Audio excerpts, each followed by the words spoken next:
2 ภาษาเสือมันตัวจริงของทางสโมสรสารวัตรยูไนเต็ดประกอบมีหมายเลขศัตรูสำห้องแมนข้ามหมายเลขหัวหน้ากุ๊กฟึ่งเมนทานบุญรับเข้มกิติศักดิ์ผู้จัดการทีมเมนทานสุนิกรน้องให้การทักพิทักษ์กองมาธิราชได้บุกขึ้นมาทางปีกซ้ายให้ทางหมายเลข19ผ่านเข้าไปที่แถว2จากว่าดีลูกสูตรเข้ามาดีเลยเนาะสารวัตรแหนมไก่โยนให้ครับคำปาทางปีกซ้ายคำปาแทงขึ้นมาไม่ได้ครับน่าเสียดายมีถุงขึ้นก่อนแล้วสโมสรสารวัตรยูไนเต็ดพิทักษ์กองมาธิราชขอจัดการเองเห็นใดได้บอกพิทักษ์ในฤดูกาลที่ผ่านมายิงใส่กองทัพไปแล้วยิงอีกจังหวะนี้โอ้สูงเกินไปข้ามสร้างหน่อยได้บ้านจีเข้ามาให้ทั้งไม้เด็กเจ็ดอนุสรดอกล้อลุดเข้ามาจะสิ่งเย้าให้กับทั้งผู้ดินไม้เด็กชิปหนังคลองบานให้กับทั้งสร้างหน่อยนี่ไว้เนาะสร้างหน่อยที่ว่าพี่เกมคุมดีกว่าเอาได้โยนเข้าไปอีกสร้างหน่อยจังหวะนี้รุดมาทีไม่ได้เก้ากินละบอลเลยบอลหลอกล่อไปที่เยี่ยมเซนกินละบอลหลอกล่อไปที่เยี่ยมเซนโอ้จะผ่านบานให้ครับทั้งจีสังโนจังหวะสุดท้ายกีดาวน์บาลงไหนสีนวลออกมาให้ทางสุภจันทร์ขึ้นมาปีขวาสุภจันทร์ขึ้นไปจังหวะนี้แทงขึ้นมาที่จุกกระเซาโอ้จังหวะนี้อันนี้เอาได้ขึ้นมาที่ไม่ได้99จีสังโอ้จังหวะสุดท้ายถูกสกัดบาลออกไปกรรมการให้เป็นบานเตะมุมของทางประกบมาเบิ่งกันมาสร้างหน่อยเปิดบานยาวเข้าไปทางโอ้ผู้ดินสัตว์บานออกมาโอ้ยังไงสีนวลในบ้านออกมาที่สุภจันทร์โอ้โหจังหวะนี้นรกศิลป์หลอกล่อนรกศิลป์ลูกเข้าไปแล้วครับพี่โจนรกศิลป์โอ้จังหวะนี้ถูกสกัดอยู่ทางเลนหลังโอ้กรรมการมาดีให้ทางไก่ซื้อเปลี่ยนทางขึ้นมาให้ทางสุภจันทร์เลยตาดาไอ้ไรโอ้ดูว่าจังหวะนี้หมายเลข25เนี่ยมาบูหมายเลข25หลอกล่อผ่านเข้ามาเส้น2โอ้ส่งมาผ่านเลยจังหวะนี้บอลกีฬาวอนอาบาทุกผ่านจังหวะนี้โอ้ทีสุกษายนขึ้นไปสารวัตรเลยบอลจังหวะนี้โอ้ยังเบาตายบอลจังหวะนี้ยังเบาตายในป่าเข้าไปหน้าประตูได้บอลโอ้ได้รุ่นเลยน้องสารวัตรยูไนเต็ดบุกขึ้นมาจังหวะนี้ได้รุ่นเลยมีการปะทะกันจังหวะนี้กรรมการตัวเงินแพ้สนามผู้กองส้มของเสียสารวัตรทางกีฬาวอนจะเปิดมุมมาเบิ่งว่าสร้างหน่อยจะมีลูกศูนย์ไงอะไรดีบอกีฬาวอนโยนเข้ามาสกัดออกมาข้างทากุยะหาบอลมาอยู่ที่แถว2ทางสร้างหน่อยโยนเข้ามาอีกจังหวะนี้ทากุยะต้องสกัดออกมาอยู่ที่กีฬาวอนยาวมาตรงไหนกีฬาวอนไปเลยดีบอโอ้โหกีฬาวอนหลอกเข้ามาที่แถวนึงพาเข้ามาโอ้กีฬาวอนไปบ้านดีเนาะแต่ว่าผู้นี้งานดีว่าจังหวะนี้มีมูตึมแทงเข้าไปในกรอบเขตโทษผ่านเข้ามาที่จังหวะนี้โอ้ถือว่าทางทางทาคุยะในการยิงฟรีคิกจังหวะนี้ที่สุกษายนขึ้นไปโอ้สีนวลสามุนตีเปิดเข้าไปนะคาเกโตเลยสมองเข้ามาจังหวะนี้โอ้ยังสกัดออกมาสั่งหน่อยมาอยู่ที่อาวิไลบอลเลยมาจังหวะนี้คำปาลงวิไลมองตาขึ้นมาโอ้กันโอ้บ้านอาวิไลหลอกล่อมาที่ทาคุยะ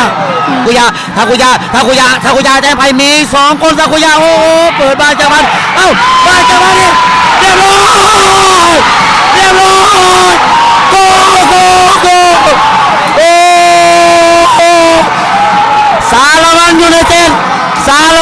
ดไล่ประตูขึ้นนำไปแล้วจากผู้เล่นหมายเลข77ทีสุกษา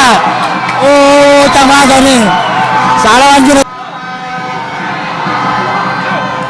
โอ้ตอนนี้ทั้งกองส้มกองเสียส่งเสียงเสียกันอยู่แต่ว่าได้ประตูขึ้นนำไปก่อนในนาทีที่60ในนาทีที่60ยังได้บานสร้างน้อยยังได้บานจีเข้ามาทางปีกซ้ายสร้างน้อยจีเข้ามาลินวันทู1-2ได้ยิงจังหวะนี้โอ้เข่ามือของทางผู้เล่นอาจจะเป็นทางสีนวลซามุนตีสุกษาหรือสีนวลตีสุกษาโยโรทางตีเข้ามาจังหวะสุดท้ายผ่านเข้ามาที่แถว2สร้างน้อยยังได้บานจ่อโอกาสทองของลังสร้างน้อยกอเกโตซาน้อยหลอกล่อจังหวะนี้ยิงในบอลเปลี่ยนขึ้นมาทางปีกขวาทางหมายเลข19แหนมหาโมเปิดยาวเข้ามาในวงจังหวะนี้โอ้ เรียบร้อย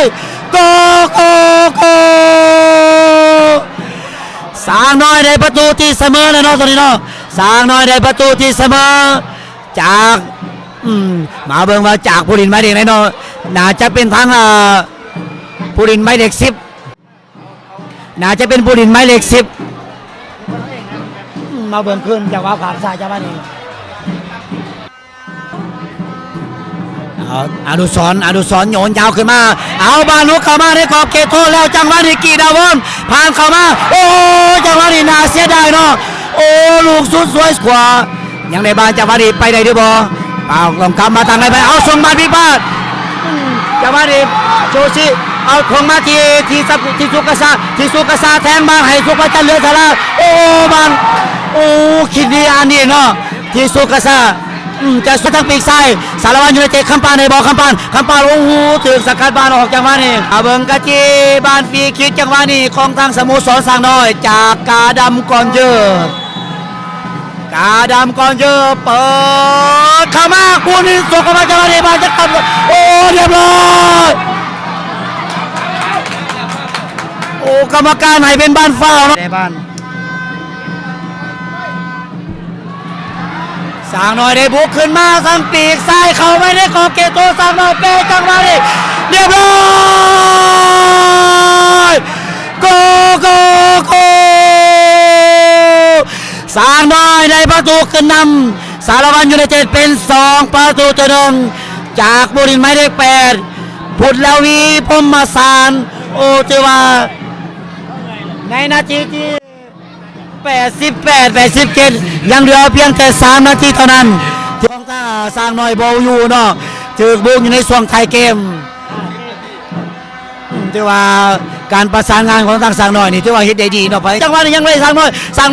ยในบ้านในกรอบเขตโทษล็อกเข้ามาสร้างน้อยโอ้โหจังหวะนี้ถึงสกัดบ้านลุดออกไปถือว่ากรรมการให้เป็นบ้านเตะมุม